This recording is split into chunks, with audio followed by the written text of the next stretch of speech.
Utah, the home of beautiful views, large bodies of salt, and this guy. But more importantly, FD Utah at Utah Motorsports Complex.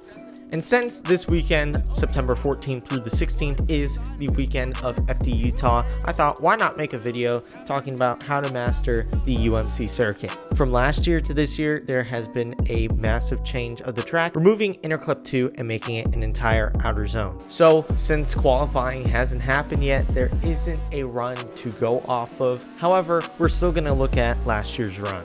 So this is the qualifying run of Chris Forsberg last year at FD Utah 2022. So coming through the cones, he is coming up to this first corner. I think he enters at about 98 miles an hour, something like that. A little slower than most of the other people over the weekend, but nonetheless hits that interclip real nicely, gets out to that outer zone, and this outer zone really well, gets back on throttle at the right moment, gets right to that interclip, maybe a little too inside, dropping a tire over that white line, but nonetheless a nice smooth transition into this final corner, and that's a pretty good qualifying run right there. So after seeing that run, let's have a quick track walk of FD Utah. So coming through the cones, you have quite a long straight into this first corner, and people are hitting anywhere from 100 to 110 miles an hour, which is absolutely insane.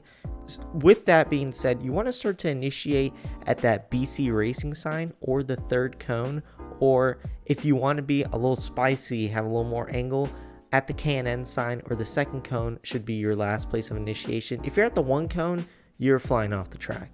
And when you light off the tires again, you want to light them off right on that outside rumble strip, kind of like FD Atlanta, getting you right to this inner clip, making sure you're not dropping any tires on this inner clip rumble strip.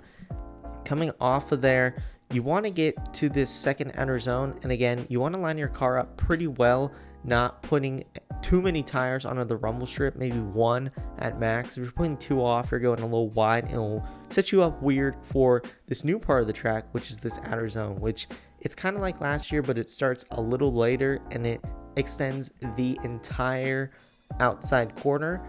Big thing with that corner is just being as smooth as possible, keeping the right amount of angle, because when you transition into this last corner, if you transition too late, you're off the track, and if you transition too early, you're just going to ride like that midline throughout the track. So getting into this last zone is imperative for a really good run, and once you get there, you want to ride that white line all the way outside of the track to the finish line, and that would be a solid run of FD Utah.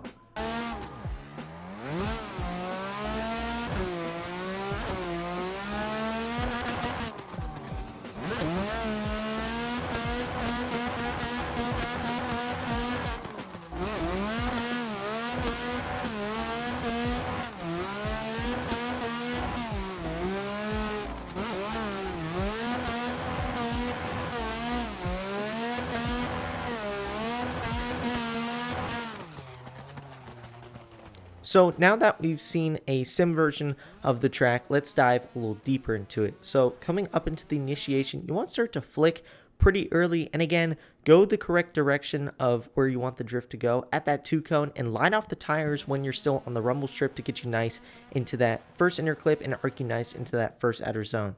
Then when you transition, you want to have a good amount of e-brake and set yourself up well to stay on that outside zone with a little bit of left foot brake. Just be nice in that angle, being really fluid throughout that entire outer zone on the white line. And here transitioning, again, you want to transition to the outside. You don't want to transition mid-track, then move outside. You want to set yourself up well before the corner, stay on that white line, and that is a fantastic run of FD Utah. Now let's look at some tandems.